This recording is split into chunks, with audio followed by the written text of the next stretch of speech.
کل جرگہ بلایا جائے گا، پہلے ہمارے قبیلے میں امن، اس کے بعد باقی کام۔ سیما خاتون کہتی ہیں آپ بہتر جانتی ہیں بہن، ہم وہی کریں گے جیسا آپ کہیں گی، لیکن میں دوبارہ جا کر صندوق دیکھوں گی، میں اپنی بہن کے لیے سب سے مناسب شادی کا جوڑا بناؤں گی۔ اس کے ساتھ ہی یہ قسط اپنے اختتام کو پہنچتی ہے۔ امید ہے آپ کو یہ ویڈیو لاسٹ میں پسند آئی ہوگی۔ اپنا فیڈ بیک دینا ہرگز مت بھولیں۔ اللہ حافظ ناصر۔ السلام علیکم ناظرین، امید ہے آپ سب خیریت سے ہوں گے۔ آج کے ایپیسوڈ کا آغاز ہم حضرت موسیٰ بن نصیر اور خلیفہ سلیمان کے واقعے سے کریں گے۔ آئیے اپنے اس ایپیسوڈ کو شروع کرتے ہیں۔ حضرت موسیٰ بن نصیر رحمۃ اللہ علیہ بنو امیہ کے دور میں بڑے فاتح ہوئے۔ 707 عیسوی میں وہ افریقہ اور مغرب کے والی بنائے گئے۔ انہوں نے اپنے لڑکوں عبداللہ اور عبدالعزیز کی سرکردگی میں افریقہ، مغربی ادنا اور مغرب اقصیٰ کے بہت بڑے علاقے کو فتح کیا۔ پھر انہوں نے اندلس کی فتح کو مکمل کیا۔ ان کے حوصلہ کا اس بات سے پتہ چلتا ہے کہ انہوں نے یورپ کے ایک بڑے علاقے کو فتح کرنے کا منصوبہ بنایا۔ ان کا پروگرام تھا کہ اندلس کے بعد فرانس، سوئٹزرلینڈ، اٹلی اور روم وغیرہ کو فتح کر کے قسطنطنیہ ہوتے ہوئے اسلامی دارالخلافت دمشق تک خشکی کا راستہ تیار کیا جائے۔ اس منصوبہ پر عمل درآمد کے لیے انہوں نے پورے اسپین اور جنوبی فرانس کو فتح کر لیا تھا، لیکن بدقسمتی سے 714 عیسوی میں سلیمان بن عبد الملک نے تخت خلافت پر بیٹھتے ہی اسلام کے نامور جنرلوں محمد بن قاسم، موسیٰ بن نصیر اور قطبیہ بن مسلم وغیرہ کو قتل کر کے اسلامی فتوحات کو روک دیا۔ 712 عیسوی میں یورپ کی بڑی فتوحات کے بعد یہ بھاری مال غنیمت لے کر دمشق کی طرف روانہ ہوئے۔ اس مال غنیمت میں 20,000 غلام اور لونڈیاں اور سونے چاندی کا بڑا انبار تھا۔ صرف 70 تاج سونے اور عمدہ جواہرات سے جڑے ہوئے تھے۔ 1000 تلواریں سونے اور جواہرات سے جڑی ہوئی تھیں۔ اسی طرح یاقوت، موتی، سونے کے ڈلے اور چاندی کی بے شمار اینٹیں تھیں۔ یہ اطلاع پا کر ولی عہد سلیمان بن عبد الملک نے پیغام بھیجا کہ موسیٰ اپنے سفر کی رفتار سست کر دے تاکہ اس کے دمشق پہنچنے سے پہلے ولید کا انتقال ہو جائے، کیونکہ وہ بستر مرگ پر تھا، اور یہ مال غنیمت سلیمان کو ملے۔ حضرت موسیٰ نے فرمایا میں اپنے محسن کی نافرمانی نہیں کر سکتا، اور وہ مقررہ وقت پر دمشق پہنچ گئے۔ حضرت جبرائیل علیہ السلام کی سرعت رفتار۔ حضور نبی کریم صلی اللہ علیہ وآلہ وسلم نے ایک مرتبہ جبرائیل علیہ السلام سے پوچھا، اے جبرائیل، کبھی تمہیں آسمان سے مشقت کے ساتھ بڑی جلدی اور فوراً بھی زمین پر اترنا پڑتا ہے؟ جبرائیل نے جواب دیا، ہاں یا رسول اللہ، 4 مرتبہ ایسا ہوا ہے کہ مجھے فی الفور بڑی سرعت کے ساتھ زمین پر اترنا پڑا ہے۔ حضور نبی کریم نے فرمایا، وہ 4 مرتبہ کس موقع پر؟ آپ صلی اللہ علیہ وآلہ وسلم نے پوچھا، بتاؤ۔ جبرائیل نے عرض کیا، ایک تو جب حضرت ابراہیم علیہ السلام کو آگ میں ڈالا گیا تو اس وقت میں عرش الہی کے نیچے تھا، مجھے حکم ہوا کہ جبرائیل خلیل کے آگ میں پہنچنے سے پہلے فوراً میرے خلیل کے پاس پہنچو۔ چنانچہ میں بڑی سرعت کے ساتھ فوراً خلیل کے پاس پہنچا۔ دوسری بار جب حضرت اسماعیل علیہ السلام کی گردن اتھر پر چھری رکھ دی گئی تو مجھے حکم ہوا کہ چھری چلنے سے پہلے ہی زمین پر پہنچوں اور چھری کو الٹا دوں۔ چنانچہ میں چھری چلنے سے پہلے ہی زمین پر پہنچ گیا اور چھری کو چلنے نہ دیا۔ تیسری مرتبہ جب حضرت یوسف علیہ السلام کو کنویں تک کی تہہ تک پہنچنے سے پہلے زمین پر پہنچوں اور کنویں سے ایک پتھر نکال کر حضرت یوسف کو اس پتھر پر بارہم بٹھا دوں۔ چنانچہ میں نے ایسا ہی کیا۔ اور چوتھی مرتبہ یا رسول اللہ، جب کافروں نے حضور صلی اللہ علیہ وآلہ وسلم کا دندان مبارک شہید کیا تو مجھے حکم ہوا کہ میں فوراً زمین پر پہنچوں اور آپ صلی اللہ علیہ وآلہ وسلم کے دندان مبارک کا خون زمین پر نہ گرنے دوں اور زمین پر گرنے سے پہلے ہی وہ خون مبارک اپنے ہاتھوں میں لے لوں۔ یا رسول اللہ، خدا نے مجھے فرمایا تھا، جبرائیل، اگر میرے محبوب کا یہ خون زمین پر گر گیا تو قیامت تک زمین میں سے کوئی سبزی اگے گی نہیں اور نہ کوئی درخت۔ چنانچہ میں بڑی تیزی کے ساتھ زمین پر پہنچا اور آپ صلی اللہ علیہ وآلہ وسلم کے خون مبارک اپنے ہاتھ پر لے لیا۔ عبادت کی برکت سے چور اللہ والا بن گیا۔ ایک چور شاہی محل میں چوری کی نیت سے داخل ہوا۔ دیکھا کہ بادشاہ اپنی بیوی سے سرگوشی کر رہا ہے اور اپنی بیٹی کے رشتہ کے بارے میں مشورہ کر رہا ہے۔ بادشاہ نے کہا، میں تو شہزادی کا رشتہ اسی شخص سے کروں گا جو نہایت متقی اور عبادت گزار ہو۔ چور یہ سن کر لوٹ آیا اور کسی جگہ بیٹھ کر خوب عبادت کرنے لگا، حتیٰ کہ کچھ عرصہ کے بعد اس کی خوب شہرت ہونے لگی۔ یہ بات بادشاہ تک بھی پہنچی کہ شہر میں فلاں جگہ ایک عابد اور پارسا شخص ہے، اس نے وزیر کو رشتہ دے کر بھیجا۔ جب وزیر نے پیغام پہنچایا تو اس نے کہا، میں نے یہ عبادت اسی رشتے کے لیے شروع کی تھی، لیکن اب مجھے اللہ کی محبت کا مزہ مل چکا ہے، لہٰذا مجھے اس رشتے کی ضرورت نہیں۔ جب اللہ کی مدد آئی۔ ایک قاری صاحب تبلیغی جماعت کے ساتھ مظفر آباد گئے ہوئے تھے۔ وہ فرماتے ہیں کہ ہم صبح قرآن پاک کی تلاوت کر کے سونے لگے تھے، میرے تمام ساتھی سو گئے تھے، میں نے بستر کھولا ہی تھا کہ مسجد کے باہر سے ایک بہت اونچی غیر انسانی آواز آئی، مسجد والوں باہر نکل آؤ۔ میں حیران ہو گیا، لیکن میں نے توجہ نہ کی اور پھر سونے لگا۔ آواز دوبارہ آئی، مسجد والوں باہر نکل آؤ۔ میں نے اپنے ساتھیوں کو جگایا اور اس کے متعلق بتایا۔ ہم جلدی سے باہر نکل آئے۔ میں اور میرے تمام ساتھی باہر نکلے ہی تھے کہ دھڑام کی آواز آئی اور مسجد گر گئی۔ ہمارے امیر صاحب اور ہم نے خدا کا شکر ادا کیا کہ اس نے ہمیں بچا لیا۔ جب باہر دیکھا تو کوئی انسان نہیں تھا جس نے آواز دی ہو کہ باہر نکل آؤ۔ ہم باہر یہ دیکھ کر بہت ڈر گئے کہ عمارتیں بہت جلدی زمین بوس ہو رہی تھیں۔ ہم آگے بھاگتے گئے، لوگ بھی دیوانہ بار بھاگ رہے تھے۔ کچھ عقل کے اندھے لوگ کہہ رہے تھے، نعوذ باللہ، تم خدا کی بات کرتے ہو جس نے ہمارا یہ حشر کر دیا۔ ہم آگے آ گئے تو زمین پھٹ گئی۔ ہم پریشان ہو گئے۔ امیر صاحب نے کہا، جس خدا نے تمہیں یہاں تک بچایا ہے وہ اب بھی بچا لے گا۔ ہم نے آنکھیں بند کر کے چھلانگیں لگا دی اور تمام ساتھی خیر کے ساتھ وہاں سے نکل گئے۔ خلیفہ ہشام سے ایک نوجوان کی جرح۔ اموی خلیفہ ہشام بن عبد الملک کے زمانے میں ایک مرتبہ عرب کے ایک علاقہ میں سخت قحط پڑا۔ قحط کا یہ سلسلہ کئی سال تک جاری رہا۔ ہزاروں لاکھوں لوگ بھوک سے مرنے لگے۔ خلافت کی طرف سے قحط زدہ لوگوں کی کوئی امداد نہیں ملی، اس لیے اس علاقہ کے لوگوں نے اپنا ایک وفد خلیفہ ہشام سے امداد کی درخواست کے لیے دمشق بھیجا۔ اس وفد میں ایک نوجوان دروس بن حبیب بھی تھا۔ یہ بڑا بے باک نوجوان تھا۔ وفد دمشق پہنچا اور ہشام کے سامنے پیش ہوا تو کسی کی جرأت خلیفہ سے بات کرنے کی نہیں ہوئی۔ دروس بن حبیب بھیڑ کو چیرتا ہوا خلیفہ ہشام کے سامنے جا کر کھڑا ہو گیا اور بادشاہ سے بات کرنے کی اجازت طلب کی۔ اس کی شخصیت میں بہت جاذبیت تھی، جو دیکھتا تھا متاثر ہوتا تھا، اس لیے بادشاہ بھی اس کی طرف متوجہ ہوا۔ دروس نے کہنا شروع کیا، امیر المومنین، ہم لوگ 3 سال سے شدید قحط کی مصیبت میں گرفتار ہیں۔ اللہ کا عذاب ہم پر قحط کی صورت میں ٹوٹ پڑا ہے۔ حالت یہ ہے کہ پہلے سال ہماری جسموں کی چربی گھلی، دوسرے سال گوشت پگھلا اور اب جبکہ یہ تیسرا سال چل رہا ہے ہماری ہڈیوں کی باری آ چکی ہے۔ ہم لوگ یہاں اس لیے آئے ہیں کہ ہم نے سنا ہے آپ کے خزانے میں بہت مال و دولت جمع ہے۔ اس دولت کی صرف 3 ہی صورتیں ہو سکتی ہیں، کہ یہ کہ اللہ تعالیٰ کی ملکیت ہو، دوسری یہ کہ عوام کی، اور تیسری یہ کہ آپ کی ذاتی ملکیت ہو۔ اگر یہ اللہ کی ملکیت ہے تو جناب کا اس کو دانتوں سے پکڑ کر رکھنا سمجھ میں نہیں آتا۔ اگر یہ عام لوگوں کی ملکیت ہے تو اس کے خرچ کیے جانے کے لیے سب سے پہلے وہی حقدار ہیں، اور یہ دولت اگر آپ سب کی ذاتی ملکیت ہے تو ایسے نازک وقت میں جب لوگ قحط اور فاقوں سے مر رہے ہیں، اللہ تعالیٰ کی خوشنودی اور حکم کے مطابق اس کو خیرات و زکوٰۃ کے طور پر خرچ کرنے کا اس سے اچھا وقت نہیں ملے گا۔ اس کے باعث حضور والا کو عظیم اور ثواب دارین حاصل ہوگا اور آپ کے مال میں خیر و برکت ہوگی۔ دروس بن حبیب کے یہ فکر ایسے چست اور دانش مندانہ تھے کہ ہشام بن عبد الملک تنگ رہ گیا۔ نوجوان کی ایسی بے باکانہ اور جرأت مندانہ باتوں پر بھی یہ اندیشہ تھا کہ امیر المومنین کا عذاب نازل ہو جائے اور اس کا تن سر سے جدا ہو جائے، لیکن وہ اس بات سے ڈرا نہیں، اس لیے کہ بندہ مومن کا دل بہم و ریا سے پاک ہے، قوت فرما روا کے سامنے بے باک ہے۔ ہشام بن عبد الملک حالانکہ بڑا عظمت و جلال والا خلیفہ تھا، مگر اس نوجوان کی پکڑ ایسی تھی کہ وہ اس سے بچ کر نہیں نکل سکتا تھا۔ نوجوان کی بات نے اس کے دل پر گہرا اثر کیا۔ خلیفہ نے مسکراتے ہوئے کہا، اس نوجوان نے تینوں میں سے کوئی راستہ فرار کا نہیں چھوڑا۔ خازن اس وفد کو 10,000 دینار قحط زدہ علاقے میں تقسیم کرنے کے لیے دے دیں اور 1,000 دینار تنہا اس نوجوان کو دے دیے جائیں۔ محاسبہ نفس۔ حضرت سیدنا مالک بن زیغم رضی اللہ تعالیٰ عنہ فرماتے ہیں کہ ایک دن حضرت رباح کیسی رضی اللہ تعالیٰ عنہ نماز عصر کے بعد ہمارے گھر تشریف لائے اور میرے والد صاحب کے بارے میں پوچھا۔ ہم نے کہا وہ تو سو رہے ہیں۔ فرمایا بھلا یہ بھی کوئی سونے کا وقت ہے؟ پھر آپ واپس چلے گئے۔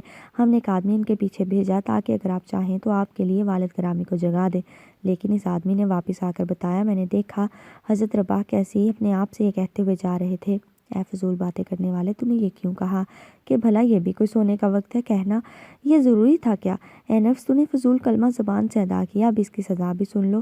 میں پورا سال تکیہ پر سر نہ رکھوں گا، یعنی آرام نہ کروں گا۔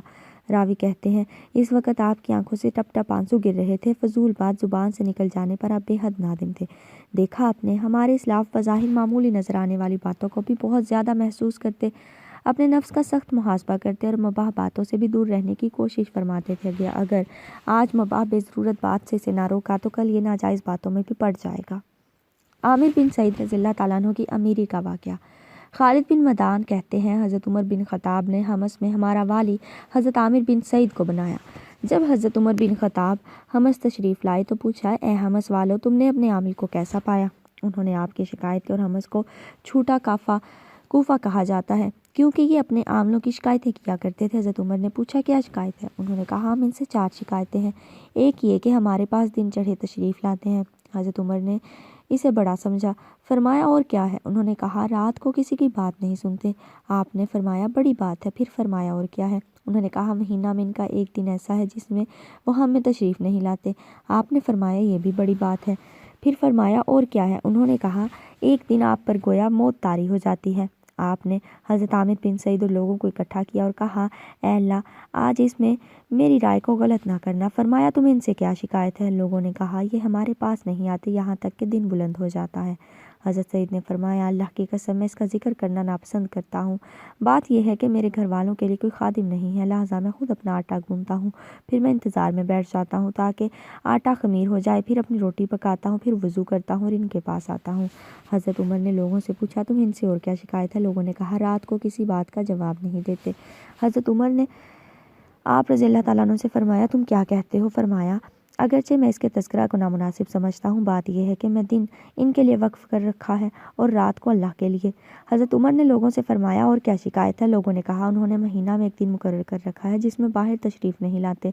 حضرت عمر نے فرمایا آپ کیا کہتے ہیں؟ فرمایا نہ تو میرے پاس خادم ہے جو میرے کپڑے دھوئے اور نہ دوسرے کپڑے ہیں جو میں بدل لوں، اس لیے میں کپڑے دھو کر گھر میں بیٹھا رہتا ہوں حتیٰ کہ جب وہ خشک ہو جاتے ہیں تو انہیں مل کر صحیح کرتا ہوں، پھر دن کے پچھلے حصے میں ان کے پاس آتا ہوں۔ حضرت عمر نے فرمایا تمہیں ان سے اور کیا شکایت ہے؟ لوگوں نے کہا ایک دن ان پر بے ہوشی طاری ہو جاتی ہے۔ حضرت سعید نے فرمایا میں مکہ میں حضرت خبیب انصاری کی موت کے وقت موجود تھا۔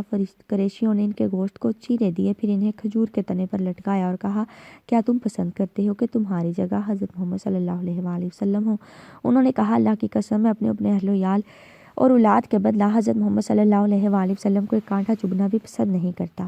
پھر انہوں نے آواز لگائی یا محمد لہٰذا جب میں اس دن کو اور اس حال کو اور ان کی مدد نہ کرنے کو یاد کرتا ہوں، حالانکہ میں اس وقت مشرک تھا، اللہ تعالیٰ پر ایمان نہیں رکھتا تھا، مگر میں گمان کرتا کہ اللہ تعالیٰ اس گناہ کی وجہ سے مجھے کبھی نہیں بخشے گا، تو اس وجہ سے مجھ پر شدید غم طاری ہوتا ہے۔ یہ جوابات سن کر حضرت عمر نے کہا سب تعریفیں اللہ تعالیٰ کے لیے ہیں جس نے میری فراست کو غلط نہیں کیا۔ بعد میں حضرت عمر رضی اللہ تعالیٰ عنہ نے آپ کی طرف 10,000 دینار بھیجے اور فرمایا اپنے کاموں میں ان سے مدد لو۔ حضرت سعید کی اہلیہ نے کہا اللہ کا شکر ہے جس نے ہمیں آپ کی خدمت سے بے پرواہ کر دیا۔ آپ رضی اللہ تعالیٰ عنہ نے فرمایا کیا تمہیں اس سے بہتر کی رغبت ہے کہ ہم یہ دینار اسے دے دیں جو ہمارے پاس آئے اور ہم سے زیادہ ان کا محتاج ہو؟ انہوں نے کہا ہاں ٹھیک ہے۔ تو آپ نے اپنے گھر والوں میں سے ایک معتمد کو بلایا اور دیناروں کی تھیلیاں بنائیں، پھر فرمایا یہ فلاں قبیلہ کی بیوہ کے پاس لے جاؤ اور یہ فلاں کے یتیم کے پاس اور فلاں کے مسکین کے پاس اور فلاں قبیلہ کے مریض کے پاس لے جاؤ، حتیٰ کہ ان میں سے ایک دینار رہ گیا تو بیوی نے فرمایا کہ تم خرچ کر لو، پھر آپ اپنے کام میں مصروف ہو گئے۔ اہلیہ نے کہا کیا ہم اپنے لیے خادم نہ خریدیں؟ اس مال کا کیا ہوا؟ فرمایا جس ضرورت کی حالت میں تم ہو ان قریب اس سے زیادہ حاجت مندی کی حالت پیش آنے والی ہے۔ حجت الاسلام مولانا محمد قاسم نانوتوی رحمۃ اللہ علیہ اور اتباع سنت۔ ایک مرتبہ حضرت نانوتوی رحمۃ اللہ علیہ نے واز فرمایا، بہت بڑا مجمع تھا، درمیان میں ایک شخص اٹھا اور کہا کہ حضرت مجھے کچھ عرض کرنا ہے۔ مولانا اپنی خداداد فراست سے سمجھ گئے کہ کیا کہنا چاہتے ہیں۔ آپ نے فرمایا کہ ابھی تھوڑی دیر میں آتا ہوں، ایک ضرورت پیش آ گئی ہے۔ لوگوں نے سمجھا کہ استنجا وغیرہ کی ضرورت پیش آئی ہوگی۔ حضرت گھر میں گئے۔ حضرت کی بڑی بہن بیوہ تھی، 95 برس کی عمر میں، نہ نکاح کے قابل نہ کچھ، مگر اعتراض کرنے والے کو اس کی کیا ضرورت ہے؟ وہ تو یہ کہتا ہے کہ آپ دنیا کو نکاح بیوگان کی نصیحت کرتے ہیں، مگر آپ کی بہن تو بیٹھی ہے۔ گھر میں گئے تو بڑی بہن کے پیروں پر ہاتھ رکھا۔ انہوں نے گھبرا کر کہا بھائی تم تو عالم ہو، یہ کیا کر رہے ہو؟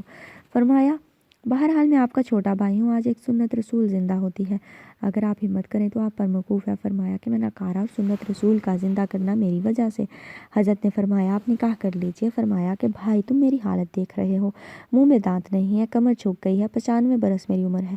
مولانا نے فرمایا یہ سب جانتا ہوں، اعتراض کرنے والے اس چیز کو نہیں دیکھتے۔ ہمشیرہ نے یہ سن کر فرمایا کہ اگر سنت رسول میری وجہ سے زندہ ہو سکے تو میں جان قربان کرنے کو بھی تیار ہوں۔ اسی وقت جو 14-15 آدمی خاندان کے موجود تھے ان کے سامنے نکاح پڑھایا گیا، گواہ بنا دیے گئے۔ اس میں کچھ دیر لگ گئی، پھر حضرت نانوتوی باہر آئے، مجمع میں دوبارہ تقریر شروع کی۔ پھر وہی سائل کھڑا ہوا کہ کچھ عرض کرنا ہے۔ فرمایا کہیے۔ اس نے کہا کہ آپ دنیا کو نصیحت کر رہے ہیں اور آپ کی بہن بیوہ بیٹھی ہے، تو ہم پر کیا اثر ہوگا؟ فرمایا کون کہتا ہے کہ ان کے نکاح کے تو شاید گواہ بھی یہاں موجود ہوں گے۔ 2-3 آدمی درمیان میں کھڑے ہوئے اور کہا کہ حضرت کی ہمشیرہ کا ہمارے سامنے نکاح ہوا ہے۔ خلیفہ رسول کی احتیاط۔